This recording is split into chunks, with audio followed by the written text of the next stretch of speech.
राजा परीक्षित राजकाज की व्यवस्था को मर्यादापूर्ण चलाते हैं, अपने वंशज अपने पूर्वजों की कीर्ति को धूमिल नहीं होने देते। पुत्र का, वंश का, संतान का एक कर्तव्य होता है कि जहां तक हो वहां तक अपने पूर्वजों के कुल खानदान को विकसित करें। कभी आपने धान के बीज को देखा होगा, देखे गेहूं के बीज को आपने देखा होगा। एक गेहूं के बीज को खेत में डाला जाता है, वो क्या करता है, उससे डंठल सहित 10-20-50 गेहूं के फल को लेकर के अपने आप गेहूं निकलता है। धान की हाल वही है, 1 से 10-50-100 निकलता है। वही होना चाहिए। पिताजी, बाबा, परदादा द्वारा कहीं 1 बीघा जमीन हो तो आपको संभव हो तो उसको 2 बीघा कर दीजिए, 10 बीघा कर दीजिए, लेकिन पिता की मर्यादा को, पिता के खेत खलिहान को कहीं ताप मत देंगे। ऐसा नहीं। ये हम पर आपको खेती करने वाले किसानों से उपदेश प्राप्त होता है। जैसे जो भी फसल को हम खेतों में बीज के रूप में डालते हैं, वह बीज 1 से 5, 1 से 10, 1 से 20, 1 से 100 होकर के और समाज का कल्याण करता है। उसी प्रकार से हम मानवों को चाहिए कि हमारे वंशज, हमारे पूर्वज की कीर्ति को अगर हम बढ़ा दे रहे हैं तो उसको कहीं घाटा है। राजा परीक्षित अपने वंशों की कीर्ति को डिग्री तक फैला रहे हैं, परंतु जो चूक हो गई है, भूल हो गई है, वो कहीं न कहीं इनके लिए विस्फोटक होने की संभावना बना रही है। आप असंतुलन, अमर्यादी, भ्रमित, दिग्भ्रमित, कलंकित, मर्यादा से भटका ऐसे व्यक्ति, नर नारी या जिससे भी आप संपर्क रखते हैं, संरक्षण लेते हैं, वह एक न एक दिन निश्चित रूप में आप पर ही हावी होगा। यही हुआ। काश राजा परीक्षित अगर कलयुग को आश्रय नहीं दिए होते तो राजा परीक्षित के साथ जो विषम परिस्थितियां आई वो आने की संभावना नहीं। उन्होंने कलयुग को आश्रय दिया, संरक्षण दिया कि चलो तुम्हारा निवास सोना में होगा। कलयुग विचार कर रहा था कहो तो दुर्गुण राजा परीक्षित में नहीं है, लेकिन सोना पहनने का शौकीन है, सोना के श्रृंगार करने के शौकीन है, उसी माध्यम से प्रभावित हुआ। एक दिन राजा परीक्षित अपने पूरे खानदान की परंपरा से इस राज मुकुट को धारण करा करके उनको राज सिंहासन पर बैठा करके राज तिलक करके राजा बनाया गया था। अचानक उस मुकुट को त्याग करके तिजोरी में रखा हुआ मुकुट अनेक राजाओं द्वारा वेद प्राप्त कर रखा था, उसी को पहनने की इच्छा जताई। जो ही अपने तिजोरी को खोले, अनेक राजाओं का मुकुट था, उन मुकुट में जरासंध का भी मुकुट था। वही जरासंध का मुकुट है जिस मुकुट को भीम राजा ने प्राप्त किया था। जब जरासंध और भीम का संग्राम हो रहा था, भीम ने जरासंध को पलायन किया, समाप्त किया। जरासंध का पुत्र जिसका नाम था सहदेव, वह अपने पिता के मुकुट को भीम से मांगा, महाराज मेरे पिता का यादगारी है, इस मुकुट को मुझे दे दीजिए। भीम द्वारा कहने में विजय के रूप में इस मुकुट को ले जाऊंगा। वही लेकर के भीम द्वारा आए। पांडव लोग तो उस मुकुट को कभी धारण नहीं किए, तिजोरी में रख दिए थे, परंतु वही मुकुट कभी अनीति, अन्याय, अधर्म, अत्याचार, पापाचार, निर्विचार कर्म द्वारा वस्तु व्यवस्था संपत्ति का संग्रह होता है। तो हो सकता है आप पर कोई हावी न हो, अनीति अन्याय द्वारा संग्रह किया हुआ वस्तु व्यवस्था संपत्ति, लेकिन आपके कुल खानदान पीढ़ियों पर कभी कोई हावी हो। पांडवों द्वारा जरासंध के मुकुट को लाया गया, तो लाना ही नहीं चाहता। जब जानते थे कि नीति अन्याय अधर्म में जीवन जीने वाला है, उसके मुख की क्या हो सकता है, लाए ना, और लाए तो उसको विक्रय कर देना चाहता था, ये भी नहीं हुआ। उस मुकुट रख दिए तिजोरी में कि कार्पस मणि का काम करेगा। हमारे आपके पास, हमारे आपके द्वारा कभी भी कहीं नीति अन्याय हुआ है तो भले कभी कभी होता है, कहूँ व्यक्ति पापी था, अन्याय था, वो नहीं होगा, उसके परिवार पर कुछ नहीं कर रहा है, अब होगा, ये भी देखा जाता है कि बहुत बड़ा अत्याचारी था, पापी था, कर्मी था, वो व्यक्ति कुछ नहीं चमकते हुए चला गया, अब उसके बेटा नाती पनाती परिवार ने कुछ नहीं किया और व्यक्ति दर्द में होता है। ऐसा भी कभी देखा जाता है, ऐसा देखा जाता है। इसका मतलब क्या होता है, भले आपने नहीं किया है लेकिन आपका वंशज का, आपके पूर्वजों का जो चाहे खून का या पाप का कार्पस मणि है, वो तो आपको स्वीकार करना पड़ेगा। पांडवों को तो कभी प्रभाव नहीं हुआ, लेकिन जो मुकुट जरासंध का रखा गया था वो परीक्षित के लिए मानो गले की हड्डी बन गया, विषम परिस्थिति में लाने का बात कर दिया। इसीलिए हम और आपको बताया गया है, कभी भी अनीति के वृक्ष पर पाप के फल के सुख का स्वाद को चखने के लिए प्रयास मत कीजिए। हो सकता है अनीति का न्याय द्वारा आपको अच्छा स्वाद मिलता होगा, अच्छा आनंद मिलता होगा, लेकिन उसका रिलेट और रिटर्निंग लंबे समय तक ठीक नहीं। राजा परीक्षित अपने पूर्वजों के वंशजों के मुकुट को धारण करके राजकाज की व्यवस्था करते रहे, कोई आपत्ति नहीं था। एक दिन न जाने उनके मन में कौन सी ऐसी धारणा आई, भावना आई कि गए और पूर्वजों की तिजोरी को खोले, तो खोलने के बाद उसमें चमकता हुआ मुकुट दिखाई पड़ा। वो मुकुट दूसरे का नहीं था, अनिति अन्याय अधर्म से जीवन जीने वाला जरासंध का मुकुट था।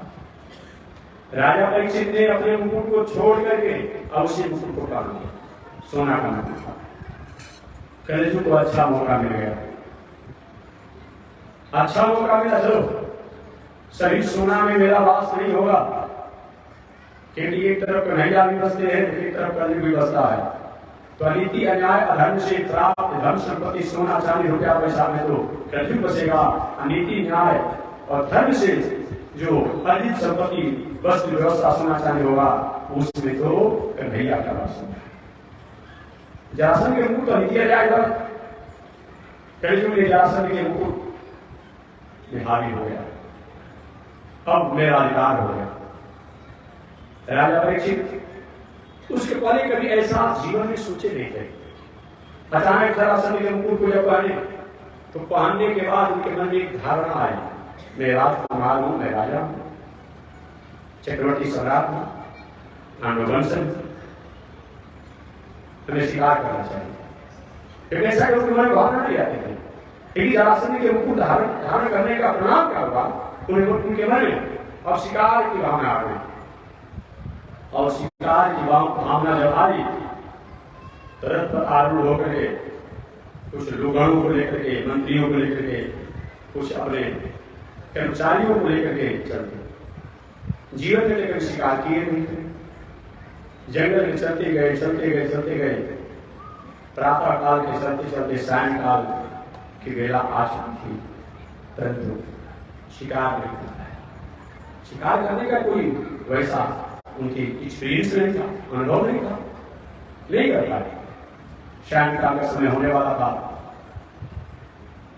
लौट करके वापस जाते, भूख भी लग गई थी, प्यास भी लग गया था, थकावट भी हो गई थी, जंगल में कहीं जल भी नहीं मिला था, भोजन की व्यवस्था भी नहीं, विश्राम की भी अनुकूलता नहीं बनी थी।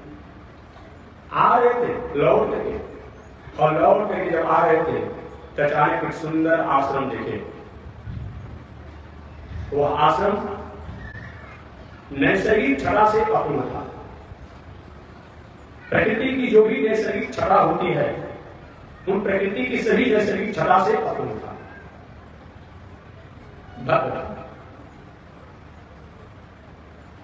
पहले कभी एक जब कहीं जाते छाता, जूता, चाबुक, मुकुट इत्यादि को उचित स्थान पर रख करके बजा रहा है। उस दिन जब आश्रम पर गए तो न जूता को खोले न अपने छतरी को खोले। छतरी में समझते आप लोग? छतरी माने जो ऊपर जो सिर लगा रहता है राजा के संत महात्मा के गुरुओं को, तो उसको भी नहीं। और एक राजशाही बौखलाहट में, राजशाही विलास में गए। अरे कोई है? मैं भारत का सम्राट बोल रहा हूं, मेरा नाम राजा परीक्षित है, मैं पांडव वंशज हूं, मेरे द्वारा ही संत महात्मा प्रजापति परीक्षित होते हैं। मैं आया हूं, कोई मेरी बातों को सुनता हो, मुझे विश्राम की व्यवस्था किया जाए, पानी भी पिलाया जाए, भोजन करने की व्यवस्था किया जाए। भूख भी लगा हुआ है, प्यास भी लगा हुआ है, थकान भी हो गई है, तो आज लगा। लेकिन जिस आश्रम पर पहुंचे थे तो आश्रम में रहने वाले जो संत थे वो अपनी साधना की स्थिति में थे, उनकी साधना ऊंचाई पर थे। शायद राजा परीक्षित के बाद उनके साधना के कारण कर्ण टूट तक नहीं पहुंचता। पुनः आवाज नहीं, आवाज सुनाई। आगे की तरफ गए तो आगे की तरफ जाने के बाद देखे कि ऋषि के नेत्रों को बन करके बैठे हुए। राजा परीक्षित ने कहा, हमको देखकर कि आप आंख बंद कर दिए हैं, ढोंग रच रहे हैं, इसलिए आप आंख बंद किए कि ना खोलेंगे ना बोलेंगे न सेवा करना पड़ेगा। आपको पता है हमारे द्वारा ही आप रक्षित होते हैं आप लोग, पर हम आए हैं आपके आश्रम पर, आप पानी पीने को नहीं पूछ रहे हैं, भोजन करने को नहीं पूछ रहे हैं, विश्राम को नहीं पूछ रहे हैं। राजा किसी को जीवन दान दे देता है और राजा किसी को जीवन को समाप्त करता है। जब आप किसी को जीवन को ले लेते हैं तो भी क्या होता है? आप संत हैं, बहुत कुछ नहीं, लेकिन मैं सब आपके तत्काल दीक्षा लेता हूँ। सही में आपकी साधना, आप जो आप पूजा पाठ है, ये सत्य है कि कहीं हमें देख करके दम और ढूंढ की। देखिए दोनों जगह जलवंश में जलवंशी बालकों ने संत दुर्वासा नारद प्रवृत्ति के संतों का परीक्षा लेना चाहा कि संत में कुछ ताकत है कि नहीं है, संत असली है कि नकली है। क्या किया लोगों ने? कृष्ण के पुत्र सांब को साड़ी पहना करके, पेट पर कपड़े की पोटली बांध करके, घूंघट डाल करके दुर्वासा नारद के पास पिंडारिक क्षेत्र में पेश कर दिया। महाराज एक बहुत दिनों से इच्छा से कभी कोई संतान हो जाता, पुत्र या पुत्री हो जाती, क्या आप बता सकते हैं? संत ने कहा बेटा ये मेरा विषय नहीं, एक कोई तांत्रिक जादूगर का काम होता है, संत का काम सब नहीं होता। संत पूजा पाठ साधना करता है, संत के दर्शन से ही कल्याण हो जाता है। संत जादूगरी विद्या नहीं करता है, तांत्रिक विद्या नहीं करता है। ये जादूगरी और तांत्रिक विद्या को तांत्रिक करते हैं, जादूगर करता है। अब इसके लिए घर द्वार छोड़ा गया है जादूगरी करने के लिए, अतंत्र बंद करने के लिए। ऐसा तो एक ऐसा तांत्रिक है, कौन सरकार जो बंगाल में बहुत से जादूगर है कि आप कलेजा को निकाल कर दिखा देगा, सिर को अलग कर देता है, पैर को अलग कर देता है, किडनी को अलग कर देगा, लीवर को अलग कर देगा। बहुत इसमें क्या प्रसन्न हो जाएगा, जादूगर खा जाएगा। ये क्या मतलब होता है? संत होता है के सामने सुना दिया जाए, ईश्वर के सामने, देवता के सामने, संत के सामने, महापुरुषों के सामने अपनी बातों को कह दीजिए, इसी में मंगल बनता है। साध से हो ही नकार नहीं जब मया तीर्थाने न देवान दिला मया तेरे तुर पुनर्कालेना दर्शना देव साधव। श्रीमद् भागवत महापुराण में भी नहीं जब मया तीर्थाने न देवान दिला मया तेतुर पुनर्कालेना दर्शना देव साधव। संत महात्मा के दर्शन से ही कल्याण हो जाता है। संत महात्मा झाड़ फूक नहीं करता है, वर्तमान भूत भविष्य नहीं बताता है, वो दर्शन से मंगल हो जाता है। यहाँ जलवंशी लोग, जलवंशी बालक संत दुर्वासा नारद का परीक्षा लेना चाहे क्या परिणाम हुआ? इतिहास गवाह है। यहां भी राजा परीक्षित द्वारा संतों की परीक्षा लिया गया, ऋषि का परीक्षा लिया गया। आगे क्या होगा हमें बताऊंगा। अंतर इतना आएगा, राजा परीक्षित द्वारा जी परीक्षा लिया गया, अपराध किया गया, लेकिन तत्काल अपने अपराध का पश्चाताप और प्रायश्चित किया। वहां वंशी बालकों द्वारा गलती तो किया गया था, एक गलती के बाद अगर वो भगवान श्री कृष्ण के पास जाकर के कह दिए होते कि हम लोग ने संत महात्माओं के साथ ऐसा अपराध कर दिया है, तो आप इस पर विचार कर लीजिए, तो हो सकता है भगवान जाकर संत महात्माओं से प्रार्थना करके क्षमा मांगकर कुछ न कुछ निस्तरण का बात करते। लेकिन बालक क्या किए? कृष्ण भगवान के पास नहीं गए, ये चले गए दादा उग्रसेन के पास गए थे लोग। दादा उग्रसेन साधु महात्मा कहते रहते क्या हो जाता, पीस के दूसरे को फेंकवा दिया गया समुद्र में, टुकड़ा बचा था उसको भी समुद्र में फेंकवा दिया गया। वही बात में एक नाम का घास बन गया, अल्लाह कर्ण रहे वही एक जरा नाम का बहन गया है अपने बाण को सजा करके अंतिम में मनुष्यों का विनाश करता। दोनों जगह गलती हुई है, लेकिन एक गलती के लिए पश्चाताप किया गया, प्रायश्चित किया गया। कहीं गलती से आप शराब पी लिए, मांस खा लिए जाने अनजाने, जुआखोरी कर दिए, बेशर्मी हो गया, कहीं कोई ऐसा काम हो गया है जान अनजान में, ठीक है, अब अपने स्वरूप को जब जान गए तब हमारे द्वारा नहीं होगा।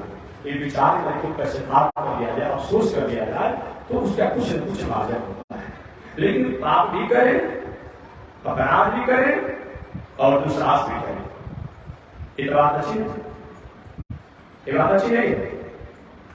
आगे करते हैं कुछ कहते हैं स्वामी माखन मिश्री बादाम काजू किशमिश खाते हैं, सेब खाएंगे, फल खाएंगे, ये लोग हम लोग कहीं सेब का, कहीं अंजीर का, कहीं बादाम का, कहीं रस, कहीं अपना शराबी को ले लिया, कौन सा दोस्तों लोग पता है, वो भी तो अंगूरी का रसना है, वो भी तो बादामी का है, वो भी तो अमके का है, वो भी तो महुए का रस है, ये लोग बारात रस का नहीं लेंगे। ऐसा घर में देख रही और एक काम कर देगा, ऐसी बात नहीं हो गया। गलती मनुष्य गलती का पुतला ही है। हमने जब से इस संसार में अपने परिचय को जनाया है, हमारे द्वारा गलती ही होती है और हम क्या करते हैं। इसीलिए तो व्यास जी महाराज ने कहा अपराध सहस्त्र भाजन पतितम भीम भवानोदरे अगतिम शरणागतम कृपया केवल मात्र सात्कुरु हमें याद है शूद्र शरणमति सूर्याप सर्वो कृतज्ञो दुर्भानी समर पर बसो वंचन पर। हमें याद है ये पाप हो हम पाप कर हम पापात्मा पाप कर्म संभव, हम पाप करते हैं, ये कोई ऐसा नहीं है। पाप करना उतना दोष नहीं है जितना पाप करके उसका प्रायश्चित नहीं करना।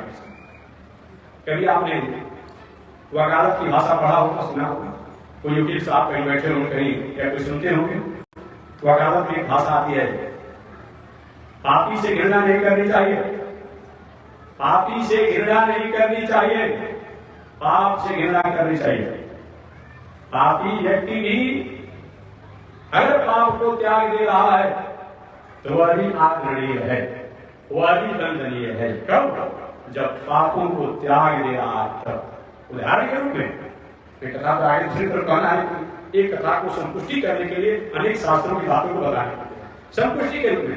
ये समय बांदा राज वाले मृत शैया पर पड़ा हुआ था, भगवान श्री राम सामने खड़े थे। बांदा राज वाली ने पूछा के ही कारण नाथ मोहि मारा, हे नाथ किस कारण से हमको मारा गया?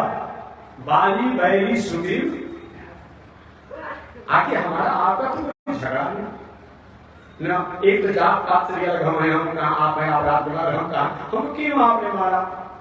भगवान ने कहा देखो भैया तुम्हारे पर आरोप है, महाराज कौन सा दफा हमारे पर है?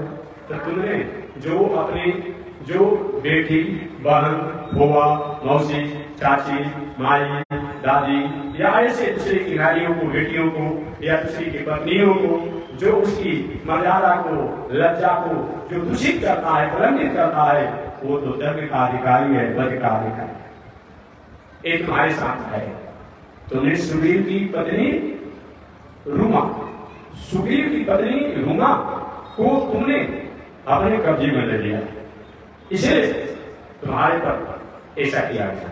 हमारा इस अपराध के चलते अगर हमको आपने किया है तो यह दोष तो सुधरी में भी है, सो कुचाली जो हमारे जिस दोष के चलते हमको आप कहते हैं कि वो तुमको दंड दिया गया, वही दोष तो सुधरी में भी था। जब मैं गया था दूसरी देश से राक्षस से संग्राम करने के लिए, ये भी गया और पीछे पीछे मैं गुफा में उस राक्षस से संग्राम हो रहा था, समय की प्रतीक्षा नहीं किया और एक गुफा में पत्थर रख करके लौट करके आया और मेरी पत्नी तारा को अपना बना लिया, राज सिंहासन के संभाल लिया, तो इसको मारिए। भगवान श्री राम चुप कर क्या बात तो कहते हो ठीक ही, लेकिन सुग्रीव ने अपने पापों को अपराधों को पश्चाताप किया, प्रायश्चित किया है, और तुमने नहीं किया है, अगर तुम्हारे साथ कैसा होगा। इसे मालूम पड़ता है कि पापी व्यक्ति से घृणा नहीं करनी चाहिए, पाप से घृणा करनी चाहिए।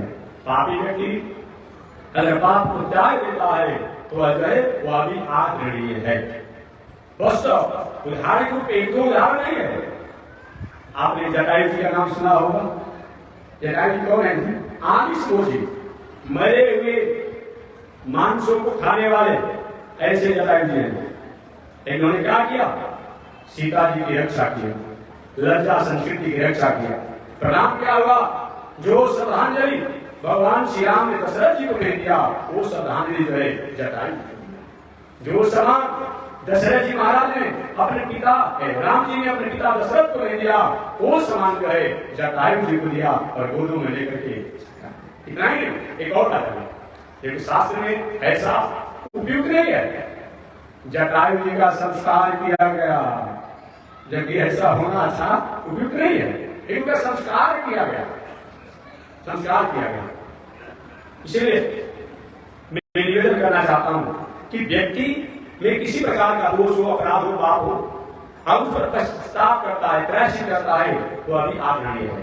श्रीमद् भगवद गीता में भगवान श्री कृष्ण ने अर्जुन से कहा, भगवद गीता एक प्रस्थान त्रयी है, गीता को प्रस्थान त्रयी कहा जाता है। गीता को प्रस्थान त्रय कहा जाता है। अरे प्रस्थान त्रय का मतलब क्या होता है? कह तो देते हैं लोग प्रस्थान त्रय, प्रस्थान त्रय, लेकिन प्रस्थान त्रय का मतलब क्या होता है? प्रव माने बड़े जोड़ों से, प्रव माने ऊंचाई, प्रव माने चरण, सीमा, स्थान, अर्थात जिसको जानने के बाद हम अंतिम ऊंचाई, अंतिम तत्व को जानने के, समझने के, प्राप्त करने के, पहुंचने के अधिकारी होते हैं, उसी का नाम है प्रस्थान त्रय। वो प्रस्थान त्रय है क्या चीज? सबसे प्रथम तो प्रस्थान त्रय है वेद। वेद को प्रस्थान त्रय कहा गया है। वेद के द्वारा ब्रह्म को, परमात्मा को, ईश्वर को जाना जाता है और ईश्वर ब्रह्म को पहचाना जाता है और उनको प्राप्त किया जाता है। दूसरा उपनिषद है। उप माने पास में, नहीं माने निश्चित रूप में, सद माने पहुंचाने जाता है। तीसरा प्रस्थान त्रय क्या है? तीसरा प्रस्थान त्रय वाल्मीकि रामायण, भागवत, विष्णु पुराण और भक्ति के शास्त्र, सबका सम्मिश्रण जो है भगवत गीता को प्रस्थान त्रय कहा जाता है। इसके द्वारा भी आत्मा तत्वों को पहचाना जाता है, परमात्मा के तत्वों को पहचाना जाता है, प्रकृति के तत्वों को पहचाना जाता है, इसीलिए इसका भी नाम प्रस्थान त्रय है। तो प्रस्थान त्रय से भगवत गीता में भगवान श्री कृष्ण ने सच कहा है, अभी चेत सुदुराचारो भजते माम साधु एव शरणं। भगवान श्री कृष्ण का वाक्य है अर्जुन, अभी चेत सुदुराचार, कुछ महापुरुषों द्वारा, महानुभावों द्वारा थोड़ी सी इसके अर्थ करने में थोड़ी सी लचीलापन कर देते हैं, लोगों की थोड़ा सा उनकी भावनाओं को उत्साहित करने के लिए। जब ऐसा मत कीजिए, अर्थ को अनर्थ कर देंगे तो उपद्रव हो जाएगा। अब लोग क्या कहता है, अर्थ करता है महापुरुषों, महानुभाव, इसका अर्थ क्या करते हैं? अभी चेत सुदुराचार, चाहे कितना भी दुराचारी क्यों न हो, भजते मां, और भगवान का भजन करता है तो साधु एव समन्तव्य, वो साधु के समान आदरणीय है। पर ऐसा होगा? कल परसों मैंने कहा था, अग्नि की जहां सता रहेगी जल नहीं, बर्फ नहीं, जहां बर्फ की सता रहेगी तो अग्नि की सता नहीं। दोनों के एक साथ संयोग करके चाहेंगे एक ही के साथ आ रहेगी, जिसकी बहुता होगी वही होगा अपने आप में। दोनों एक साथ अनुकूलता नहीं बनेगी। इन्हें दुराचारी यानी भगवान की भक्ति और भगवान का अधिकारी ऐसा नहीं होगा, ऐसा नहीं होगा। एक लोग यही अर्थ करते हैं, चाहे कितना भी बड़ा दुराचारी हो लेकिन भगवान को जानता है भरता है तो साधु है, वो भगवान का अधिकारी नहीं। इसका अर्थ होगा कि अभी चेत दुराचार हो, चाहे पहले का कितना भी दुराचारी हो, लेकिन भगवान को जानने के बाद या जानने से पहले संत महात्माओं को सहवास करके शास्त्रों को जान करके या आत्म प्रबोध हो जाने से अगर दुराचार को त्याग करके भगवान का जजन करता है, भजन करता है, तो पहले के पाप, पहले के जो कुछ दोष है उसको भगवान कहते हैं अहम पासर पापेभ्यो मोक्षयिष्यामि मा शुचः। भगवान कहते हैं अहम पासर पापेभ्यो मोक्षयिष्यामि मा शुचः। मैं तुम्हारे पहले के सभी पापों को माफ कर देता हूँ, साफ कर देता हूँ। मोक्षयिष्यामि मा शुचः, इसके प्रति तुम्हें चिंता करने की बात नहीं है। कब? जब मामेकं शरणं व्रज, जब हमारी शरणागति को कर लोगे तब, जब तुम्हारे द्वारा और कोई दूसरा कोई पाप नहीं होगा तब। सर्वधर्मान् परित्यज्य। अभी यहाँ थोड़ी सी बात है, क्योंकि ऐसी शास्त्रों की बात है। अभी एक तरफ भगवान धर्म की रक्षा के लिए आते हैं और वही भगवान श्रीमद् भगवत गीता में अर्जुन को दे देते हैं अर्जुन सर्वधर्मान् परित्यज्य। और बताइए धर्म को त्याग दिया जाएगा तो बचेगा क्या? धर्म में बचेगा? यही भगवान बात कहेंगे। एक लिखा है सर्वधर्मान् परित्यज्य। सभी यहाँ हो गया क्या?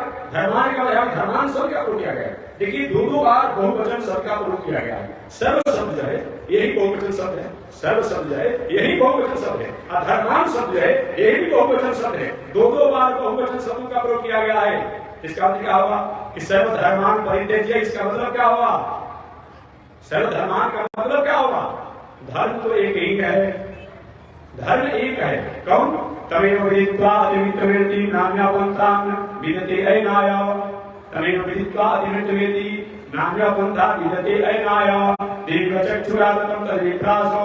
अर्थात तमेव शरणं गच्छ, उनकी शरणागति करो। कौन? जन्माद्यस्य जन्मोऽन्यादितरतः चार्थेष्वराट्, जिनके द्वारा पूरे दुनिया का जन्म पालन संहार और मोक्ष होता है, उनको तुम जानो, उनको तुम समझो। यही एकमात्र उनको जानना, उनसे अपने को साबित होना, यही धर्म है।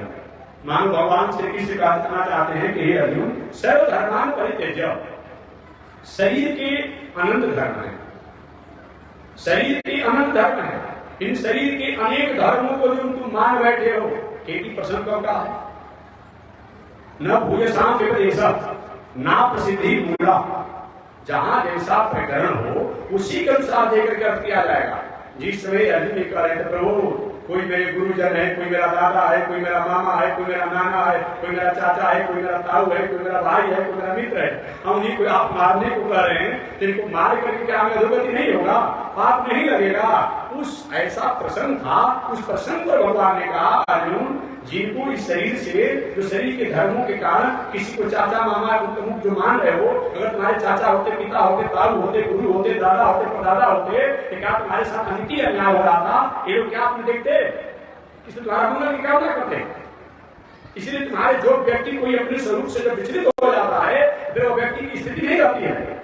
अग्नि की सत्ता जब बुझ जाती है तो रात कहलाती है, तो अग्नि नहीं कहलाती। तो ये अपने स्वरूप से हटने के कारण ये वो नहीं रहे हैं, एक तुम कहते हो। तो चलो सर्वधर्मान् परित्यज्य। ये ऐसे जो शरीर द्वारा जो धर्म तुम्हारा समझना हुआ है इनको छोड़ो। मामेकं शरणं व्रज, मेरी आज्ञा को पालन करो, आज्ञा में युद्ध करो। अगर कहीं इन लोगों को मारने से तुम पाप की बात करते हो, दोष की बात करते हो, तो क्या हुआ? अहम पासर पापेभ्यो, ऐसे पापों से मैं तुम्हें छुटकारा दिला दूंगा। मोक्षयिष्यामि मा शुचः, सोच करने की कोई बात नहीं। इस प्रसंग में कहा गया फिर शास्त्रों को जाना है। तो चलिए मैं बहुत आगे तक बढ़ गया, आप इधर कथा में उधर चला गया करते करते। तो मैं निवेदन करना चाह रहा था कि पाप तो हमारे आपके द्वारा हो ही जाते हैं, लेकिन एक पाप ऐसा होता है जो हम गलती कर दिए पश्चाताप करते हैं। जदवंशी बातों द्वारा अपराध तो हुआ, लेकिन पश्चाताप और प्रायश्चित नहीं हुआ, जिससे पूरी द्वारिका पूरी साफ। राजा परीक्षित द्वारा भी अपराध कुछ ही देर में होने वाली कथा के माध्यम से, लेकिन अपराध के तत्काल बाद अफसोस भी होता है और प्रायश्चित भी करते हैं। इसीलिए सब सुखदेव जी भगवान ने सब सुखदेव के रूप में आकर के बल का मंगल करते हैं। राजा परीक्षित ने आवाज लगाया, ऋषि के आसन कोई है? मैं भारत का सम्राट बोल रहा हूँ, व्यवस्था किया जाए, मैं सबको देख रेख करता हूँ, मेरे कारण सबका मंगल होता है। आवाज नहीं आई तो नहीं आने पर राजा परीक्षित ने विचार परीक्षा लेने का तरीका होता है। परीक्षा लेने का तरीका होता है, सबका अलग अलग परीक्षा होता है। सोना की, चांदी की, लोहा की, पीतल की, तांबा की परीक्षा तो अग्नि में ली जाएगी कि एक नंबर है कि 2 नंबर है। और लकड़ी की परीक्षा लेना होगा तो अब अग्नि में परीक्षा ले लिया जाए तो लकड़ी जल जाएगी, लकड़ी जल जाएगी। इसीलिए परीक्षा ही कैसे लिया जाए एक विचार होना चाहिए। सबको एक ही तरीका से परीक्षा नहीं ले लिया जाएगा। राजा परीक्षित को और तरीका परीक्षा लेने का था कि क्या संत सही साधना करते नहीं करते। उन्होंने क्या किया, एक बगल में मारा हुआ विषैला सर्प था, एक विषैला सर्प था जो मारा हुआ था। वही विषैले सर्प को अपने धनुष के अग्र भाग से उठाए और उठा करके राजा परीक्षित उन ऋषि के गले में कि अगर झूठों के ढोंग किए होंगे, नकल किए होंगे तो जब जाएंगे, अगर कहीं अपने आप नहीं नकल किए हुए तो तुमको सांप से क्या मतलब साधना में। ऋषि सही में साधना में थे, सांप तो गले में लपेट दिया गया लेकिन कोई पता नहीं चला और वहां से चल दिए राजा परीक्षित, चल दिए। जाते जाते अपने राज में गए, राजमहल में गए। राजमहल में जाकर के जेडी अपने मुकुट को निकाल करके रखा। अचानक अरे ये क्या हो गया, मैंने तो बहुत बड़ा अपराध कर दिया। इन संत महात्माओं के प्रति में वंशज कुल खानदान आदर सम्मान करते थे, आज नहीं संतों के प्रति मैंने अनादर कर दिया, अपराध कर दिया।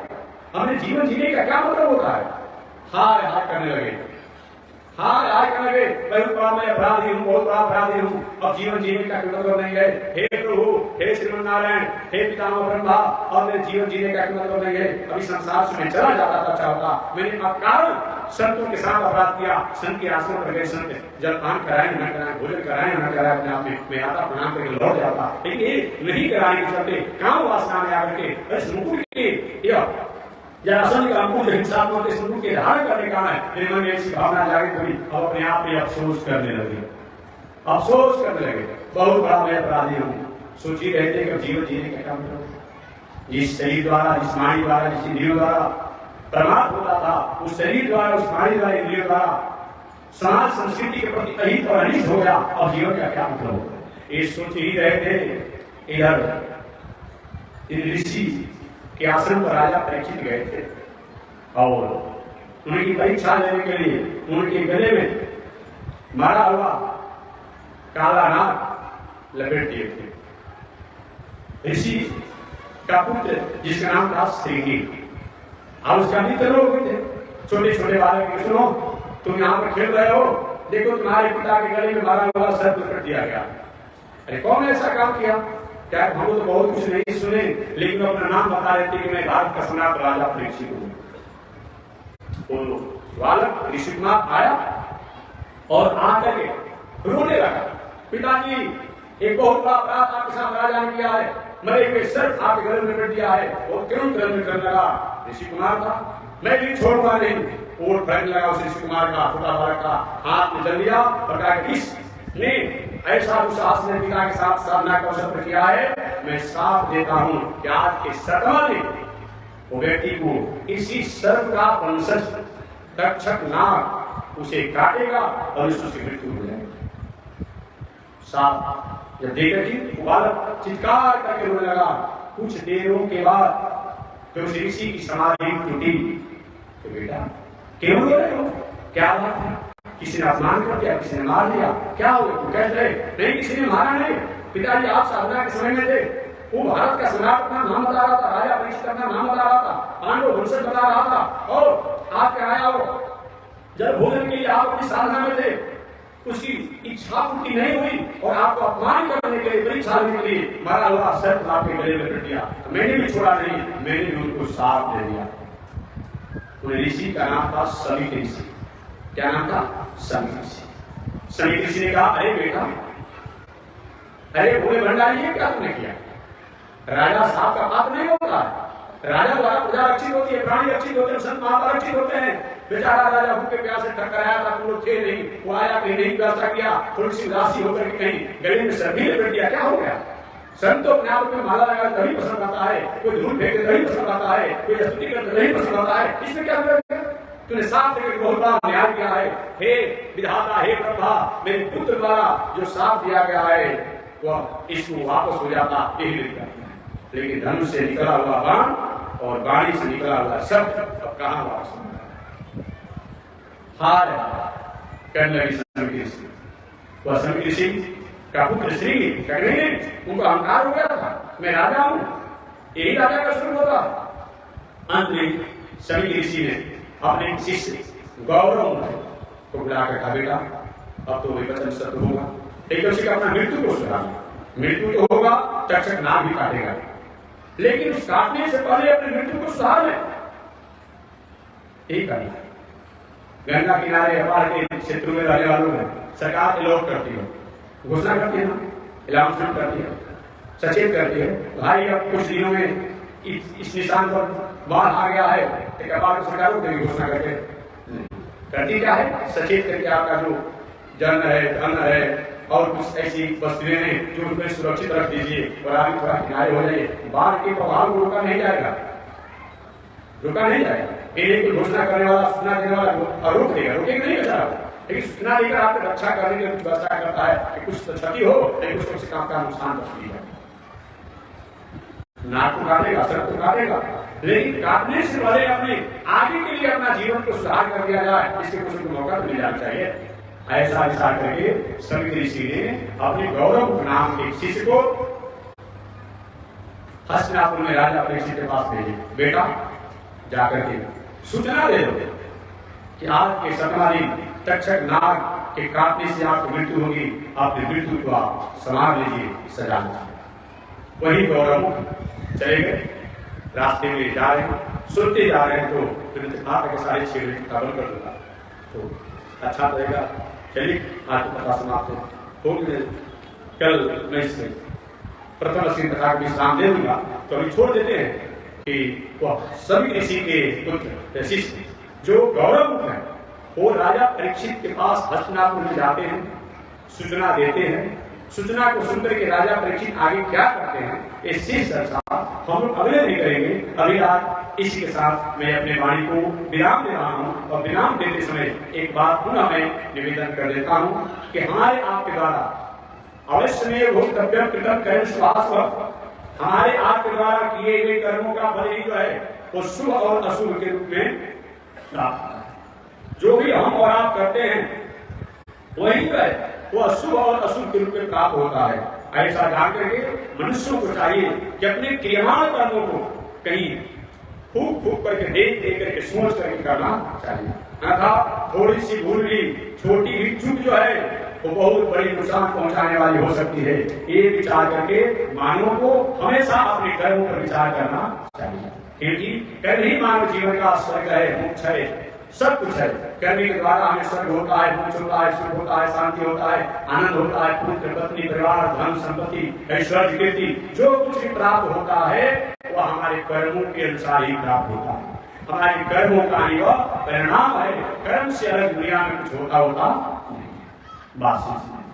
आज इस सांप के जो हारे वाले राजा परीक्षित वह कर्म के कारण आज साफ तो हुआ, दुनिया बहुत से लोग अपराध करते हैं, लेकिन साफ के बाद जो उद्धार अपना तो ये ही आज पूरे मानव का उद्धार हो रहा है वो राजा परीक्षित को काश साफ अगर नहीं हुआ होता ये दुनिया के लोग आज जन जन में जो भागवत का प्रचार हो रहा है तो होने का मौका नहीं मिलता। कुछ ज्ञानी संत महात्मा कहीं गुफा या किसी तीर्थों में कुछ गिने चुने लोगों के पास एक शास्त्र होता तो धन्य है राजा परीक्षित।